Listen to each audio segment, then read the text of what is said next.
Mum, doing an important thing with upside down shark. She apologised, guys.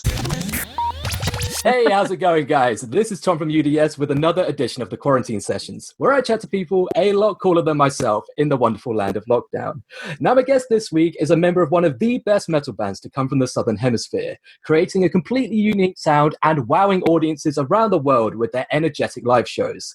With an Album of the Year contender dropping later this week, it's my pleasure to introduce Jaya of arguably the most handsomest band performing today, Make Them Suffer.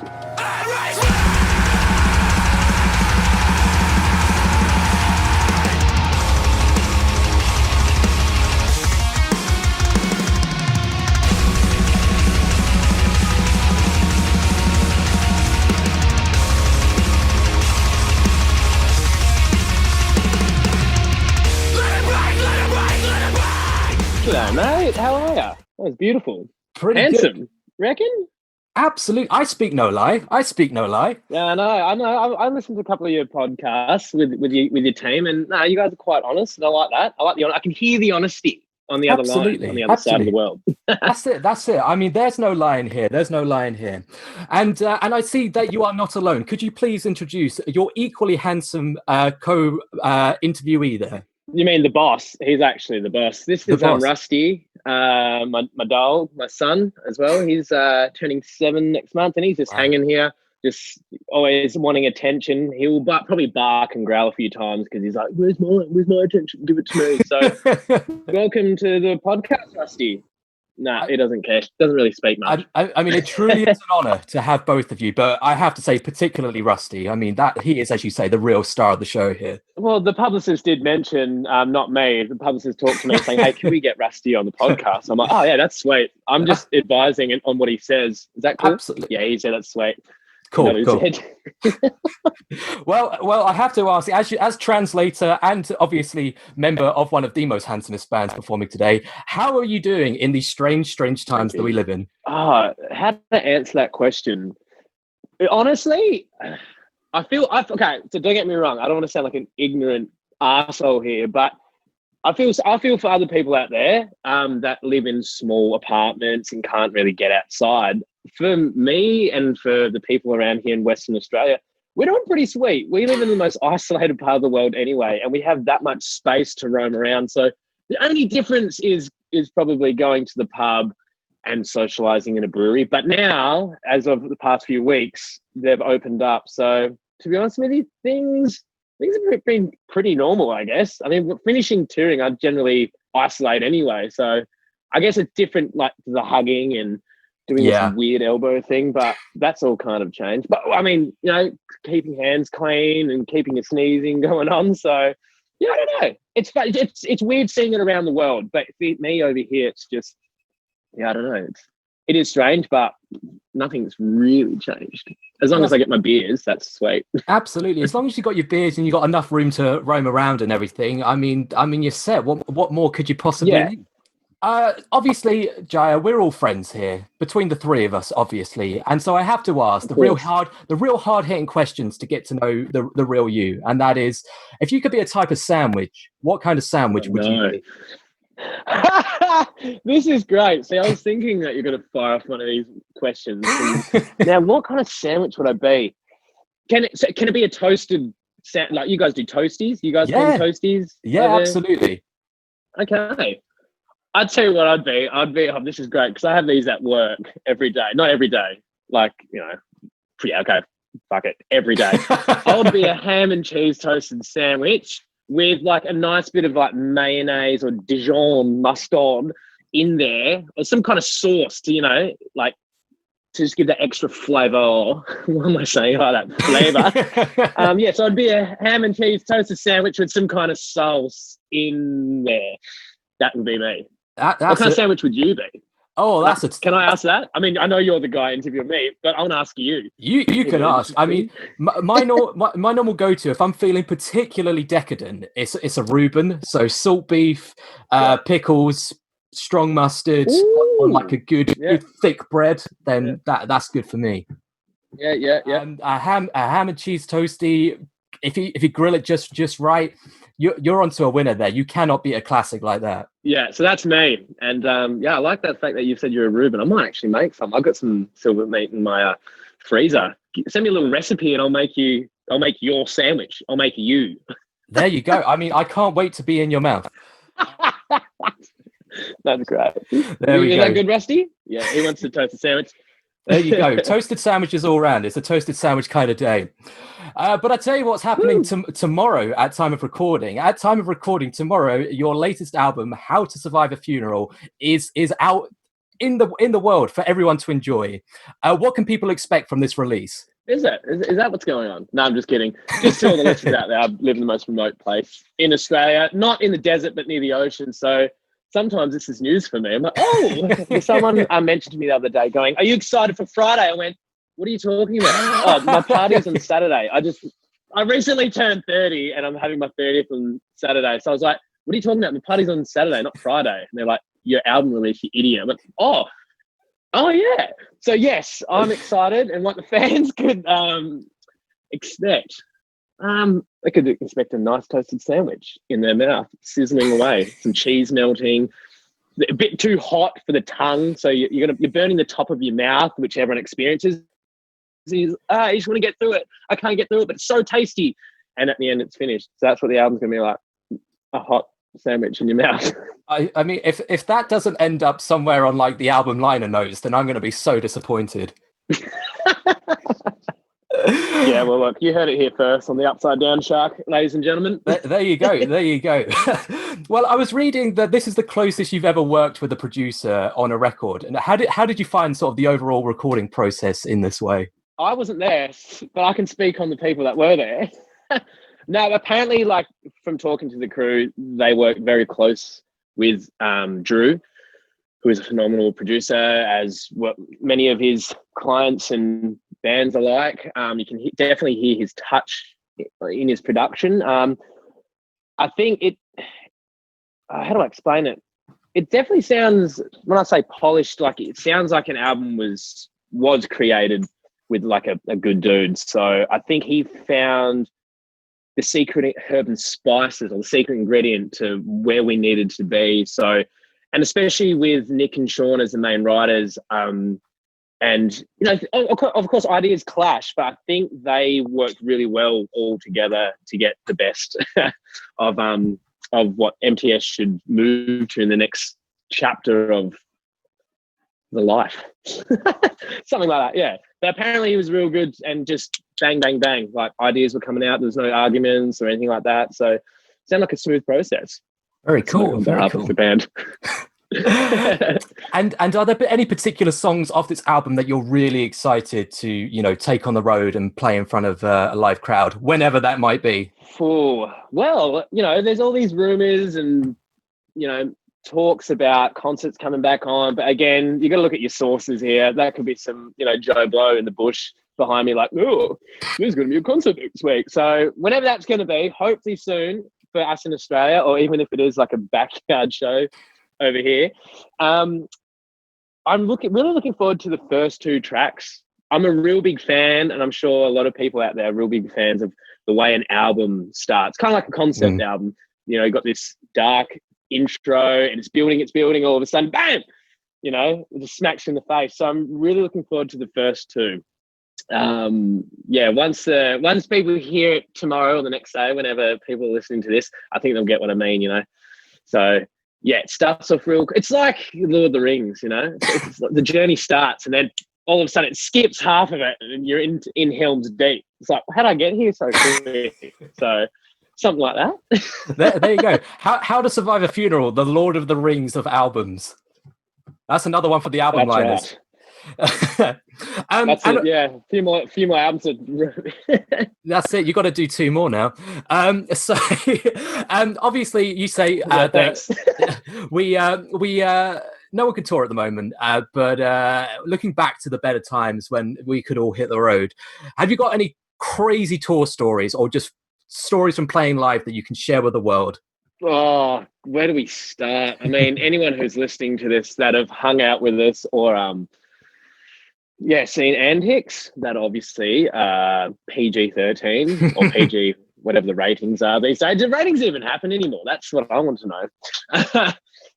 But crazy tour stories. You know what? Actually, the recent tour we were on, I'm spilling. We were so close. We were this close to get into the UK. But that's when, hey, I ate a bat. I'm going to spread a virus. Oh, well, the world's in shutdown.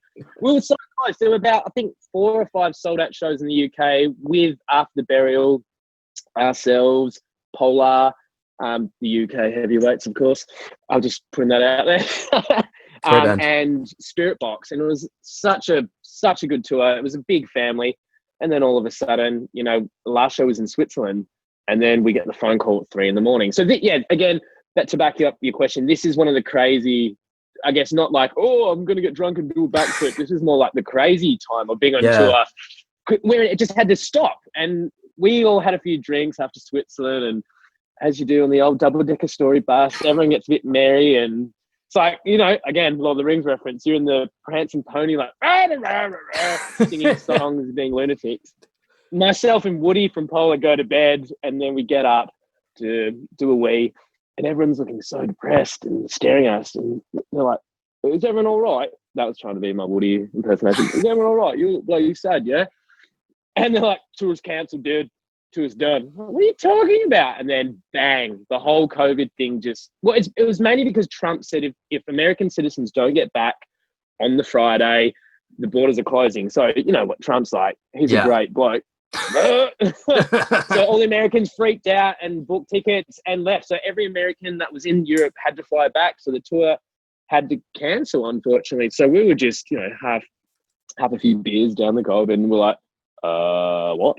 And the next morning we were in London. Next day we were flying back home, just like that. It's like a tour was ripped from us.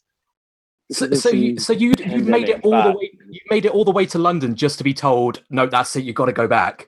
It was during, so it was in between going from Switzerland to somewhere in France to get on the border to get through. Where is it? That's like the Dunkirk Channel. Yeah. And then get into London. So this was probably the Wednesday or Thursday in March during that whole time when it was so new, and your presidential or government leaders were talking at the time during us going from Switzerland to London. So in that time frame, we're like, are we going to even make it across the border? Jesus. We get through the border. No one's wearing masks. Everyone's having jokes. The UK security, I love them. They look at our band names. They go, well, you're not a jazz quartet, are you? Just laughing at us. Wait, sure. And little did we know, we're in London. We make it. Rusty, shut up! And that's what he thought of the thing. He was happy because I got to come home. But yeah. It was all so new and fresh that, look, we didn't know what was going on. We were just following the calls, and all of a sudden, 3 days after that, we were back in Australia. And we just got back before our borders were closing and you had to be put in quarantine. So we got home in time, COVID-free, but what a strange time. Yeah, I mean, it must have been so disappointing. Like, it must have been such a kick in the balls. But then I guess the only silver lining is that everyone did manage to get back, because that would have been absolutely worse to be just stranded halfway around the world. Well, yeah, especially being in France, or however you want to pronounce it, guys. Yes, my grammar sucks. But yeah, being stuck there, or just being stuck in Europe in general. So you can imagine that. So my mum just got home. So there's a bit of background noise. Mum, doing an important thing with upside down shark. She apologised, guys. But she's my lovely mother. Say hello, Mum. Yeah, she said hello. I say Thanks hello for letting me use the internet. He said hello. Yeah, we're all good. We're safe here. I hope that's going to be in the cast. Oh, definitely. This is real time. This is what happens. This is real life. You're out in the middle of nowhere. You go to your folks. This is real life. I need internet. But I mean, again, like third world countries have better internet than us in Australia. That's why our economy is so strong, because we overcharge everything. Yeah, what we're talking about? Kicking the balls. Yes, my balls. Yeah, they're still hurting from that tour ending, I guess. But I guess that was we do have some crazy tour stories, like, you know, lighting myself on fire and dumb shit like that. But this whole COVID thing was definitely the craziest thing. I'm sure a lot of bands and people can relate to that. So yeah, that was heavy, because I really enjoyed that tour.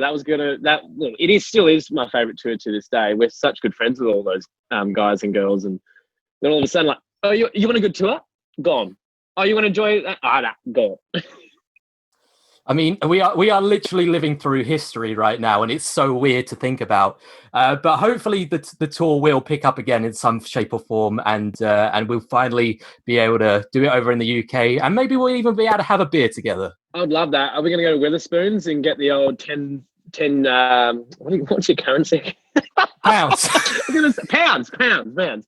Is it £8 for a Brewdog IPA and depending on the day, curry, chicken burger. Trust me. Yeah, Me and the drummer know that Witherspoons. You can get that is half, our favourite. You can get half the menu for £8 over there. Oh, it's so stop cheap. it! My mouth right now. It's so good. Are people going to listen to this and go, "It is not good"? But for us Aussies, we love it because it is cheap. For us, that's it. I mean, it's the McDonald's of pubs. It's great. It's reliable. It's not going to offend your taste buds. But you can get a gourmet burger somewhere else. But there's just something about a McDonald's burger that you just always go back to, and it's the same with Wetherspoons. Wow, I love that. So it's like a McDonald's pub. I like that. That's going in my quote book. I'm writing that down because my phone's on charge. There you go. McDonald's pub. Done. You're awesome. You're so welcome. You're so welcome. But here at Upside Down Shark, we don't just talk about music. We talk about the breadth of pop culture. So we talk about movies, TV shows, video games, comic books, everything and more. So with that in mind, if you could have an MTS song featured in anything at all, what would it be? Oh, I love this. All right. So if anyone's of course, everyone's familiar who listens to this because it's pop culture and we're all into pop culture. So Taika Waititi, I think that's how we pronounce his name. There's rumors. I don't know if you guys talked about this because, hey, my internet cut out when I was listening to your podcast the other night. There's rumors that he's going to direct a new trilogy or he's going to be a part of more Star Wars, which is awesome because he's got a good taste of comedy. And obviously he's a great, phenomenal writer, all that jazz. I know Star Wars is, you need your John Williams, right?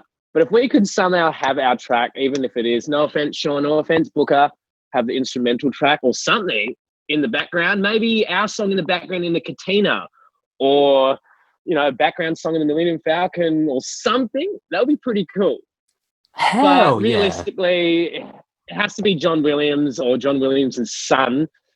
I would love to have it in the Star Wars. Anything to do with Star Wars, that would be great. I think it would suit it, or even if it's in a Star Wars game. But yeah, you said movie, didn't you? Well, anything. It could be literally anything. But I can't. I mean, you'll hear no arguments with me from Star Wars. Star Wars is my jams. They've just announced that they're going to do a new game, which is all about sort of the starfighters and the spaceships. I can see a dogfight listening to something like Soul Decay or something like that. Absolutely.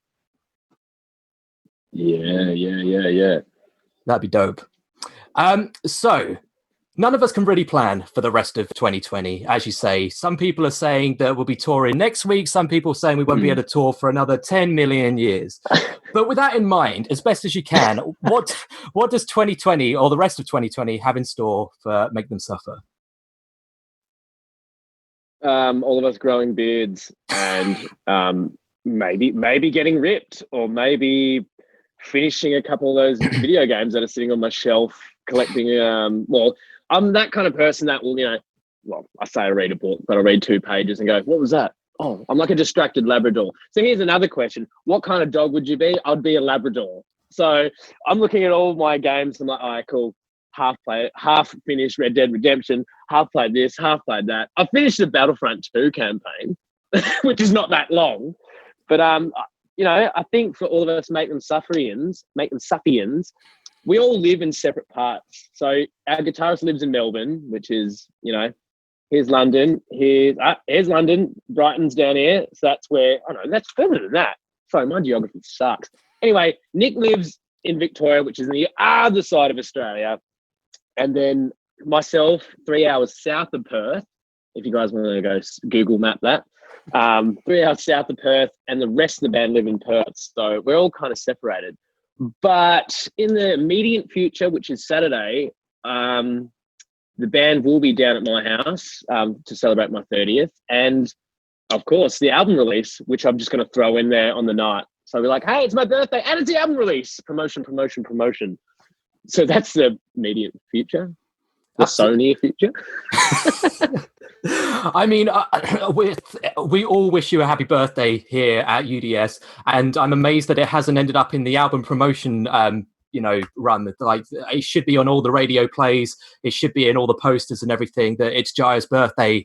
Also, there's an album coming out. Yeah, that's what I thought. That's what's going on. It's what album release? It's my It's my birthday. Well, it was my birthday, but the birthday party, which I'm allowed to have X amount of guests. So please don't get me in trouble, because I know someone out there will probably want to get us in trouble. But you can't get us in trouble because I'm allowed to have X amount of people. I'm making it sound like I'm going to have 1,000 people there. There's going to be like 20 people there. Well, it's not be that great. I can only assume that our invite just got lost in the post, but it's cool. It's cool. We'll come then. The 31st birthday will be there somehow. Hey, what time would it be? What time in you guys are 7 hours behind. So, I mean, my internet resets on the 20th, which is this weekend. So I could always give you guys a call, sit in the background. It's hip hop theme as well. So, dress up. As long as you guys dress up, boom, you're on. Absolutely. Unfortunately for our listeners out there, you guys, I guess I can't invite all of the listeners because we'll be over the COVID restrictions and I'll get in trouble. And the Sharks and the Sharkies, the upside down Sharkies. I don't want to get you guys in trouble. That's it. I mean, that you're doing the sensible thing. You're doing the sensible thing, because I mean, there'd be millions of them. There really wouldn't be millions of them. I can promise you, there would not be millions of them. There will be. There's a lot of sharks in the ocean. I've seen them. I've seen like 2 of them here, but well, there's a couple of them lurking around. That's 2 more than I've ever seen in the wild. But that basically leads me to my last question, and that is, obviously we are upside down shark, and so the question we always end our interviews with is, Jaya, what is your favorite shark? It can be real, it can be fictional, it can be something from a movie. Oh my god! It could be something from real life. Yeah. Just what is your favorite shark? This is hilarious, because I asked myself this question. Hey, Jay. Hey, man. How you going? You had a good day? Yeah, I'm sweet. I, for some reason, thought you were going to ask this question, so I just interviewed myself today at work going, what kind of shark would I be? What's my favorite shark? I tell you what, my favorite shark is the hammerhead shark. Do you know his name? From Street Sharks, because that was my first figurine, and he's badass, and you pull the fin back, and his mouth opens up. For people that don't know what a street shark is, look it up. But all of us 90s kids had figurines that were plastic, but cool looking plastic things that move. And mine was the hammerhead shark, and I had that big, monster shark truck thing.